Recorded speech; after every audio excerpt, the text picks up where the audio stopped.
Welcome back, people. I'm freaking excited. Finally, I get to fully dial in the E92. I've had this car far too long now, and not having a garage has just meant it's been impossible for me to fully dial in, decon wash, polish, and ceramic coat this car without being able to leave it in a garage. This week, a friend of mine's gone overseas. I can use his garage for the next week, so we're gonna get stuck in, and I can't wait. It's this car's always been looked after with either a sealant or a wax on it, but finally there's a few scratches and imperfections around that I can finally get stuck in and dial this thing in. It's gonna be an epic week. So hope you join me along for this whole series. There's gonna be multiple videos, and we're gonna get stuck in. So this initial video is going to be the decon process. So what we do to get all our paint and everything ready for polishing, and then after polishing, the coating. So let's get stuck in. I can't wait. Okay, so the first step in the process is going to be our decon wash. So it's going to be like a normal wash, except with a couple of little additions. So we're going to need our foam cannon. We're going to use our GSF as we do normally, and with the addition of Green Star. So Green Star is an all-purpose cleaner. It's got a high pH, so a high pH of 12.5, so it means it's alkaline. When we mix it with the GSF, it basically it's going to activate the foam in the wash. The alkalineness and the cleaning properties of the Green Star attack more of the dirt and grime that's in the paint. It's going to help break down any waxes or any sort of light sealants that are left on the car. It's not going to if you've got a decent polymer sealant on there, it's not going to attack that too much. But any little waxes or grease from hands or anything, road grime, it's just really going to help dig into that a little bit more, basically making our paint more ready for when we get into the polish. Once we've done the normal wash process with the addition of those two, we're then going to spray it down with Iron X. So this is going to get rid of any of the iron particles that are on the paint surface. Again, going to make it even cleaner to make sure that we're doing the best in the polishing. And then we're going to go through to a clay bar. So rather than the actual clay bar, I like using a little clay block here. These have been around a while now. They make it a hell of a lot easier and do a great job.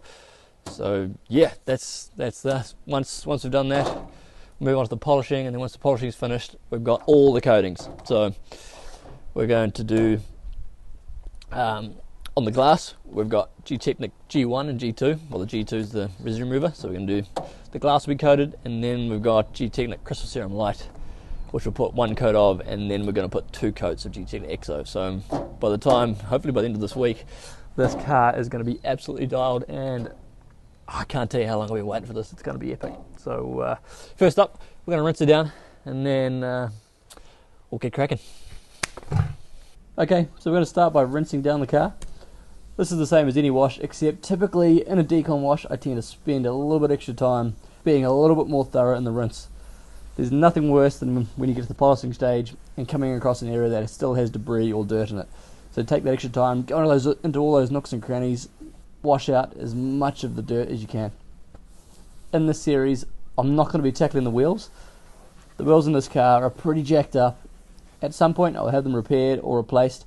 So in this series, we're going to leave those alone and really dial in the paint and the glass in this car.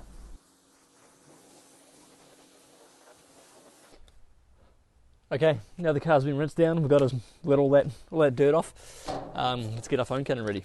So pretty similar to how we normally do. We're going to put our normal 50 mils of GSF into the foam cannon. So basically our normal 50 mils. Perfect. And then we're just going to do the exact same with the Green Star. So again, this is just going to make this foam a bit stronger. It's going to help break down more of, there we are, another 50 mils of the GSF. It's going to break down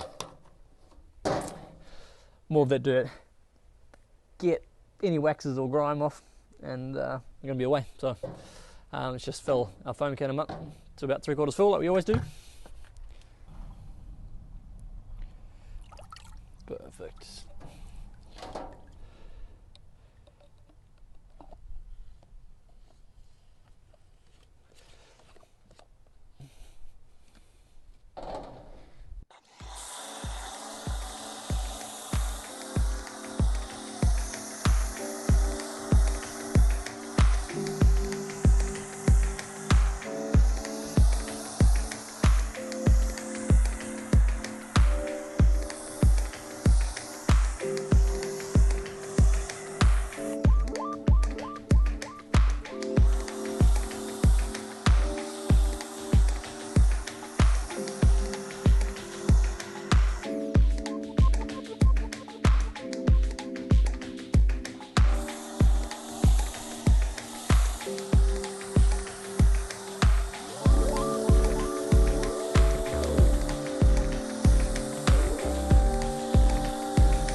Okay, so now the car's all foamed down. While we're waiting for that, we're going to leave that on. We can leave it on for a little bit longer in this case.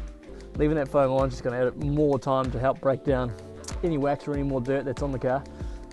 Again, I've got a great day for it today, where it's the afternoon now, but it's overcast, it's quite cool, so I'm not too concerned about it drying. It's basically not going to dry.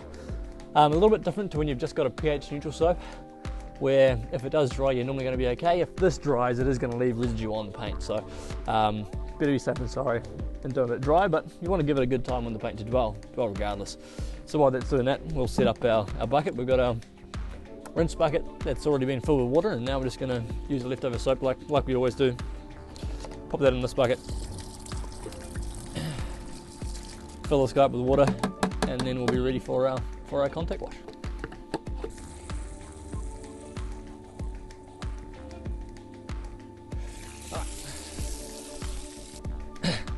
Okay, you can see quite a bit of that soap's dropped off, or dripped off the car now, so we're basically ready to go. It's been sitting there long enough. And just do your normal contact wash. You'll be able to feel that with the added green star, it's going to be this paint now. The soap's going to be more. It's going to be more slippery. It's going to have that classic alkaline feel now. One thing it's great for, it's going to add that more. It's going to add more lubrication, so you're going to be less scratches, which is a bonus. But this is where it's also a lot stronger than a pH neutral soap, so it's going to get in. We're really going to clear up this paint, so that when we get into polishing, there's not going to be anything left in the surface of the paint that we're going to collect in the pads of the polishing pads, and then just bring around marring the whole paint. So that's why this step's important. Basically, just making sure that we get the paint as clean as possible before we start the polishing.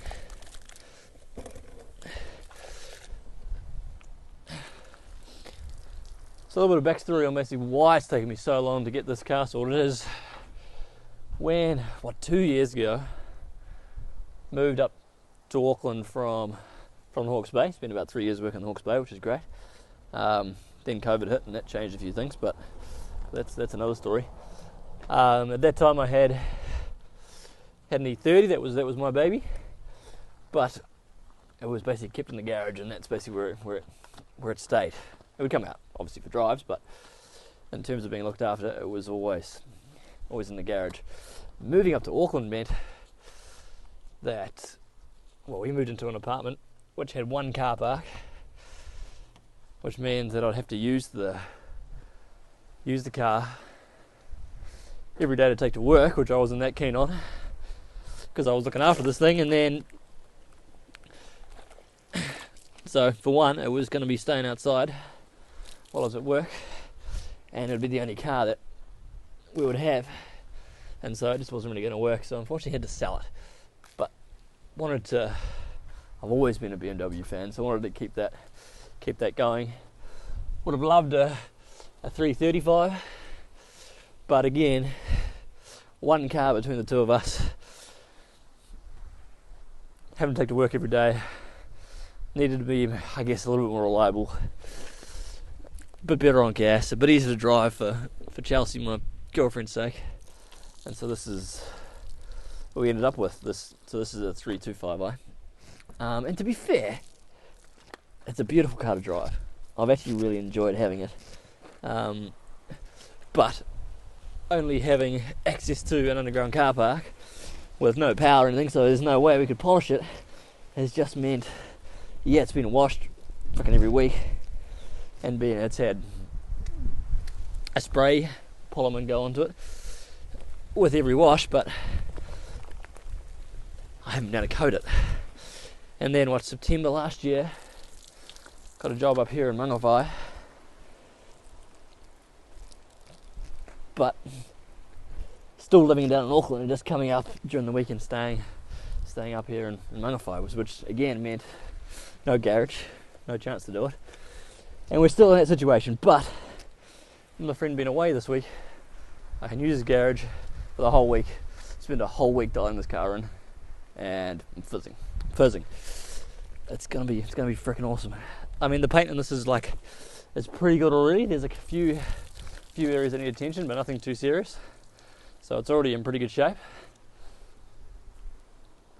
But so it's going to be easy to dial in, and going to look phenomenal once it is, especially the black. When you get a black BMW fully dialed in, geez, they look freaking unreal. So yeah, I'm pretty excited.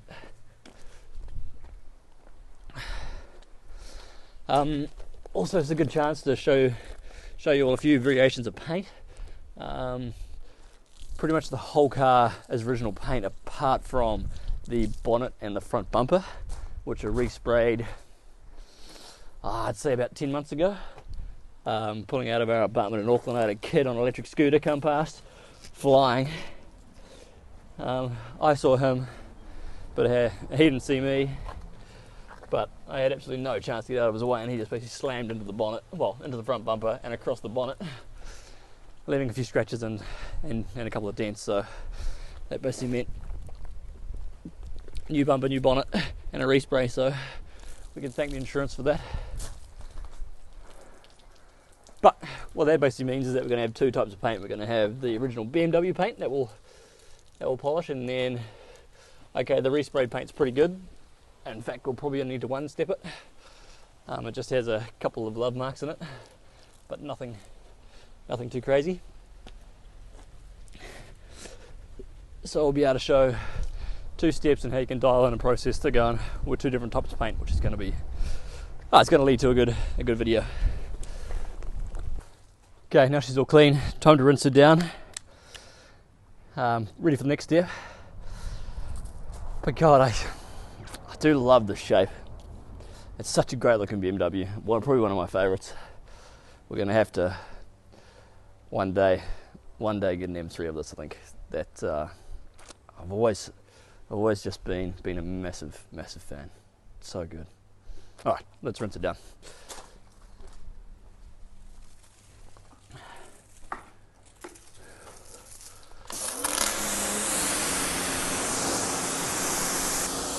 So again, you want to do quite a good, the best job you possibly can to rinse as well. You can see now, if I show you the bonnet here, that when there was some beading and water shedding before, now there ain't anything.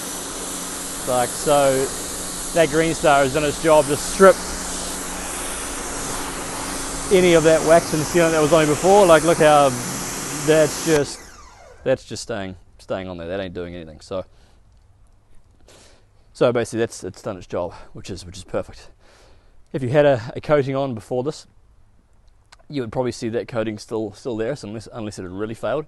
But that's when you take that off with the polishing. But the fact that this has only had waxes and sealants on it before, you can see having that alkaline soap is really just, especially, it's not even there anymore, which is great. So we know we're at a great starting point for our polishing step. So that's why we add that Green Star to the mix. We're gonna, because it is that alkaline soap, we're gonna want to rinse this down. We don't want anything left. It doesn't sort of rinse off as well as just straight GSF, but it still rinses off fine. Just take your time and make sure you get as much of that soap off as you can.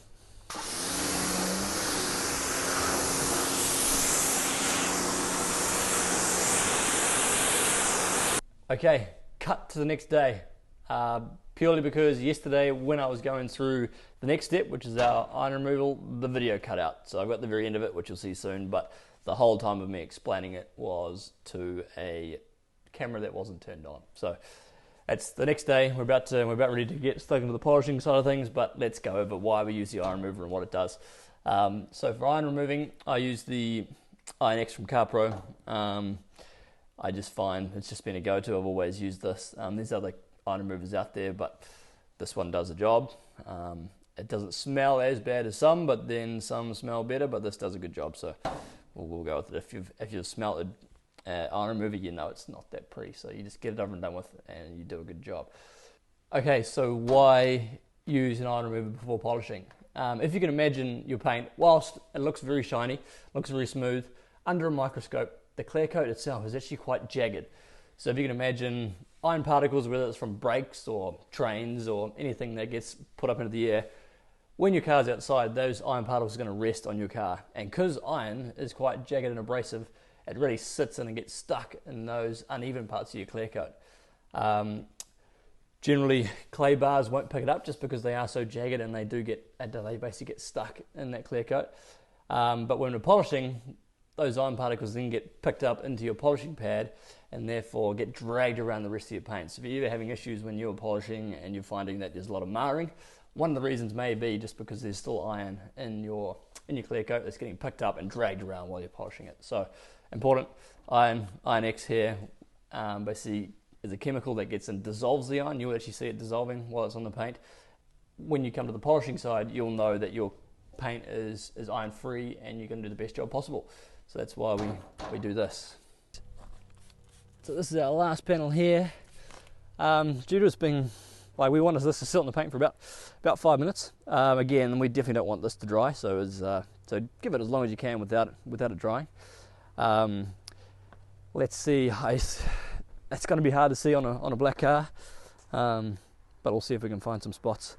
You can see we basically had a full bottle when we started, running about we've got about a quarter of a bottle left, so using about 3/4 of the bottle on here. I'm not sure if you can see that, but yeah, we've got about a quarter left. So we use 3/4 of the bottle on there, covering basically everything with a pretty decent layer of it, and let's see if we've got anything reacting and coming off. Like I said, it is a black car, so we're probably going to struggle to see it. Yeah. If you had a white car, you would just see, especially if it was contaminated with iron, you would see it basically all over. You'd see purple dots all over this. But yeah, we're not. It's pretty hard to see this, but trust that it's done its job. I mean, you can see on the ground here, it's turned pretty purple. That would have just been iron on the ground, but yeah, now we can know that we've done a pretty good job. Made sure that our paints doesn't have that iron in it, and now we're ready for clay bar. So I'll rinse this off. Okay, another part of the video that was cut out yesterday was me discussing clay lubes. So there are many clay lubes out in the market that are designed just like specific clay lubes. They're not necessary. They're reasonably expensive for a bottle. I mean, you're looking at $25 to $30 for a 1 litre bottle, when there's another product out there that you use basically a tiny amount and it does a great job. So my go-to for this, for a clay lube, is Optimum No Rinse Wash and Shine. Now this stuff it's unbelievably versatile. You can use it in many applications. Obviously its primary use was for a rinseless wash, but using it as a clay lube, it is fantastic also. I mean, a little bottle like this, the ratio to diluting it with water is 1 to 75. So you can imagine a bottle like this goes a long, long way. Considering you could spend $30 on a specific clay lube that's 1 litre, I mean, this 400ml bottle is going to create 30 times that. So this is the go-to. So basically, keep it easy. If the ratio is 1 to 75, I basically use 10 mils of this with 750 mils of distilled water. Now the polymers inside the rinseless wash, they're going to be pretty good to neutralize any hard water, but if you can get distilled water, that's the best process. We're going to make sure that we're mineral free when we're spraying on the paint. So let's get this set up. We'll put in our 10 mils of this. So you can tell it's obviously not much. That is all I'm going to need. So 10 mils of that into our bottle.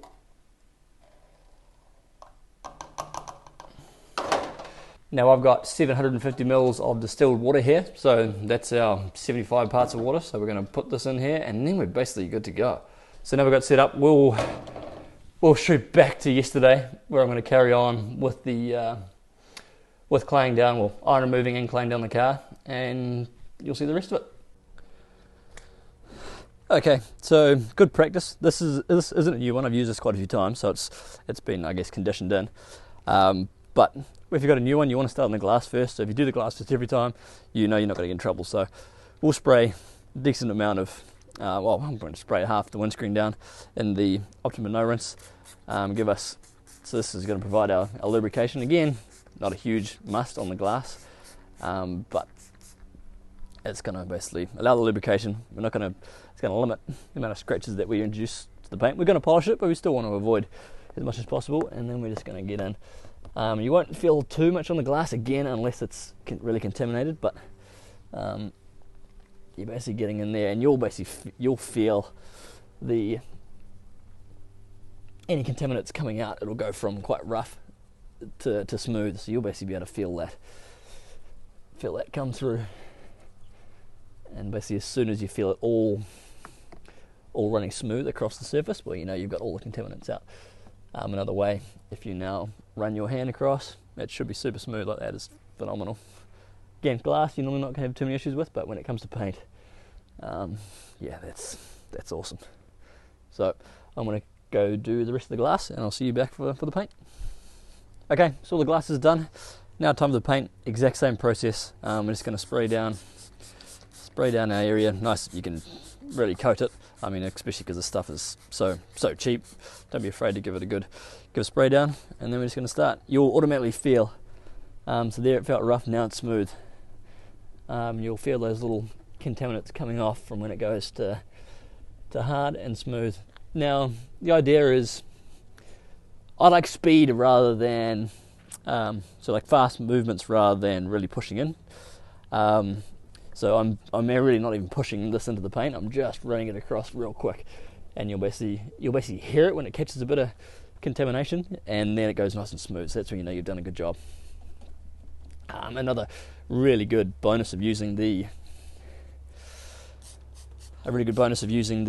Optimum no rinse. It's not going to leave anything on the paint if it dries. So as with anything, you've got the potential for water spots, but not with this stuff. So you can, it's sitting on the glass that we've finished now, but we're going to have no concerns if it dries, because of its no rinse properties. If it does stay on the paint, it's not going to do anything. So it's fantastic. So we're just going to work our way across the whole car, doing all the little surfaces. They do sell these in the big round ones, which you can use if you like. I guess if you've got a big car, if you're doing a van or caravan or something like that, but I find just a little one good enough. It's not a long process like it is if you've got a clay bar. This makes it pretty quick.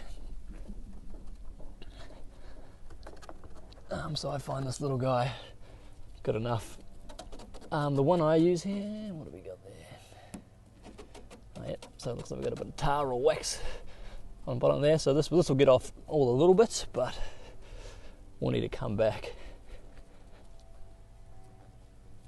and have a look to see if any tar's been left behind with the tar remover after this is done. But yeah, you can feel now, if you feel that paint, yeah, it's so smooth now. And that's what you live for. That's the dream right there. It's so smooth. It's going to look phenomenal when it's been polished and coated. I'm freaking excited. If you can't tell, I can't wait to have this dialed in. I mean, it always looked good, but now it's just going to look so good. It's going to be awesome. Yep, so I'm going to work through the rest of the car, and that's pretty much going to be us for day one. Day one done. So we'll see you soon. Okay, I've just got to the rear end of the car where you can really feel the contamination. So you should hear this. You can definitely feel it. So where we didn't feel much on the other side, you can really feel it here. So you should be able to hear this make some noise. We get nice and close so you can hear it. So if you hear that at the start, it was making a noise. And now we'll give this a bit of a clean off. Now basically it's all gone. So if I feel this, it should be pretty smooth. Yeah, so that's gone from smooth. Now rough. So we do the side again. You can really hear that contamination, and now it's slowly coming off. Yep, so see now where it's nice and smooth. Yeah. That's why how we know we're doing a good job. Went from rough to smooth just like that. It's beautiful.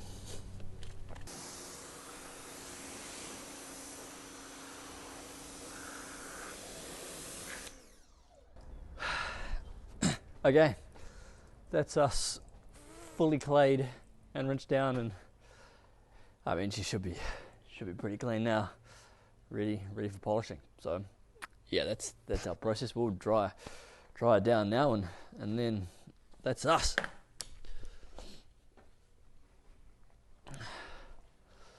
So now that we're going to dry the car down, it's not like our normal wash process when we'd use a drying aid like bead maker or something else to add lubrication. That also has some type of sealant, whether it's an SO2 sealant or a spray wax. We don't want to put any protection on the paint now. We want it to be naked as possible for the polishing. You'll notice that with the drying towels it's going to be a little bit harder to dry it, but that's not a big deal. This towel's still going to do the whole thing by itself. Might just take a little extra time, but we're going to dry it down, and yeah, we should be good to go. So you'll notice that the water's just going to stick on the paint a little bit more than it would if you're using a drying aid, but you're still going to be fine. But yeah, if you feel that now, that is super smooth. So we know we've done an awesome job, and I'm going to sound like a broken record, but shit, I can't wait. It's going to be freaking awesome.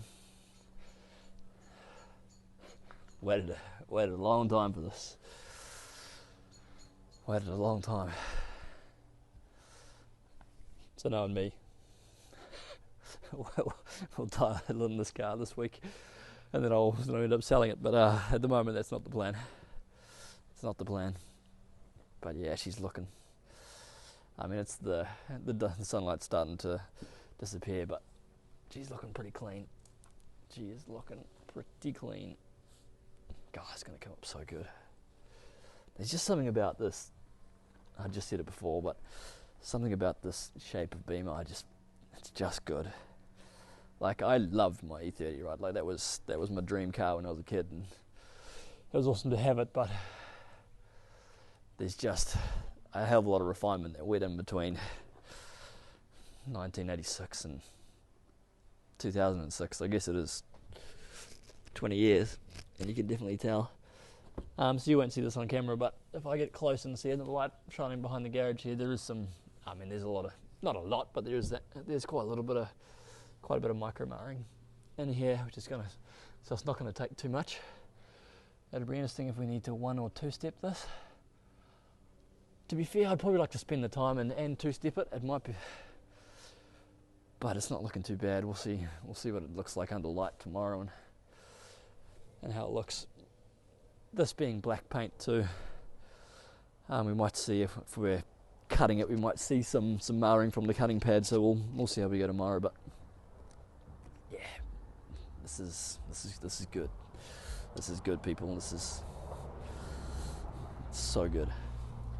It was interesting too. While I was rinsing it down, I've got a glass coating on this. I was giving CarPro Flyby 30 a try about would have been about 6 or 7 months ago. Put it on just to give it a try.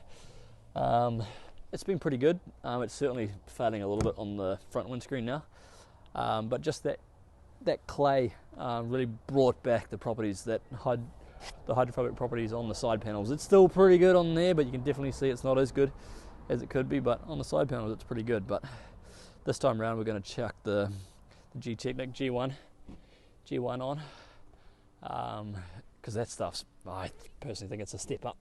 I've used it on a couple of customers' cars now, and it, yeah, I mean, 6 months later, just like this Flyby 30 down, it's as if it's new, so it just seems to last a little bit longer and do a bit better job.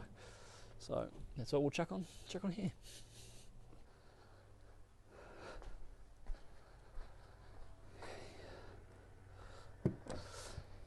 Okay, that's pretty much all dry now. Perfect timing as the sun's coming down. Yeah, so that's basically it for today's video. I quite like if you can space your process out over a couple of days. We get some people want to just smash it out in one weekend, but if you can basically do this stage one day, park it in your garage overnight, or a mate's garage, Park it at a garage overnight. Whilst we're going to do a pretty good job of drying this now,